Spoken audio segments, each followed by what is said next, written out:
যে আত্মহত্যা করলো সে কুফুরির মতো বড় গুনাহ করলো, কারণ জীবনটাকে সে নষ্ট করলো। আর এই জীবনটা ছিল আল্লাহ রাব্বুল আলামিনের পক্ষ থেকে আমানত, এই আমানতের খেয়ানত করেছে। এই জন্য আল্লাহ তাআলা তাকে কিয়ামতে চূড়ান্ত শাস্তি দিবেন।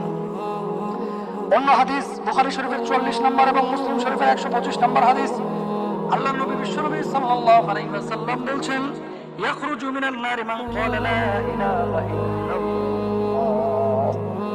যে ব্যক্তি আল্লাহ রাব্বুল আলামিনের প্রতি বিশ্বাস স্থাপন করে কথা বলেছে লা ইলাহা ইল্লাল্লাহ, সে একদিন না একদিন জান্নাতে প্রবেশ করবেই করবে ইনশাআল্লাহ, যদি আল্লাহ রাব্বুল আলামিন চান। এই কথা আল্লাহ রাসূল নিজে বলেছেন।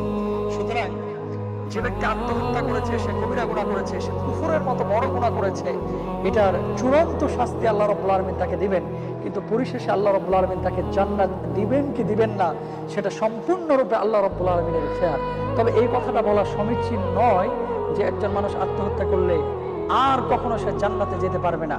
কিন্তু কিছু কিছু মানুষ আবার আত্মহত্যার চিন্তা করে, আবার বলে করেই ফেলাই, একদিন না একদিন তো জান্নাতে যাবই, এমন কথা বলে কি বলে না? সম্পূর্ণরূপে একটা হারাম কথা। ও বন্ধুরা আমার, ও বোনেরা আমার, ভাইরা আমার, একটাবার আপনারা চিন্তা করেছেন দুনিয়ার মোমবাতির আগুনকে আপনি 5 মিনিট সহ্য করতে পারবেন?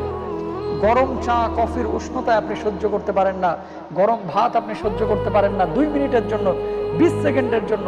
সেখানে আপনি অনন্তকাল জাহান্নামের আগুনে কিভাবে জ্বলবেন? ধরে নেন আপনাকে 10 বছর জ্বালানো হবে, আপনি কি সহ্য করতে পারবেন এই 10 বছরের কষ্ট? না, কেউ আপনারা পারবেন না, আমরা পারবো না। সুতরাং ভুল বোঝা যাবে না, একদিন না একদিন জান্নাতে যাবই, এরকম চিন্তা চেতনা কোনো মুমিনের, কোনো মুসলমানের থাকতে পারে না, পারে না, পারে না। ঠিক কিনা বলেন বন্ধুরা আমার? আল্লাহ রাসূল সাল্লাল্লাহু আলাইহি ওয়াসাল্লাম যে বিষয়টাকে এতটাই শক্তভাবে বলে গেলেন, কেউ আত্মহত্যা করো না, ওয়ালা তাকতুলুন নাফসাল্লাতী হারামাল্লাহু ইল্লা বিল হক। আল্লাহ রাব্বুল আলামিন কোরআনুল কারীমের মধ্যে বলছেন যে তোমরা নিজেদের নফসকে ধ্বংসের দিকে ঠেলে দিও না, এটা হারাম। সুতরাং এই হারাম কাজে আজকে বাংলাদেশের মানুষ, সারা বিশ্বের মানুষ জড়িয়ে পড়ছে। সামান্য মনোমালিন্যতা, সামান্য মতবিরোধ এবং রাগারাগি, এই কারণে মানুষ আত্মহত্যার মতো শক্ত একটা সিদ্ধান্ত গ্রহণ করে থাকে, হারাম একটি পদ্ধতি অবলম্বন করে থাকে।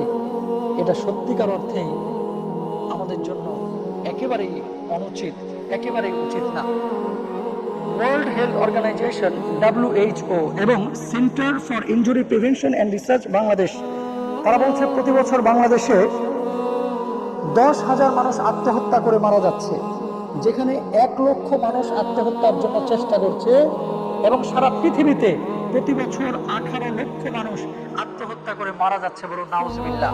পৃথিবীতে সবচেয়ে বেশি মানুষ আত্মহত্যা করে ক্যারিবীয় দেশ গায়ানাতে, এবং বাংলাদেশে সবচেয়ে যে জেলার মানুষ বেশি আত্মহত্যা করে সেই জেলাটির নাম হচ্ছে ঝিনাইদহ।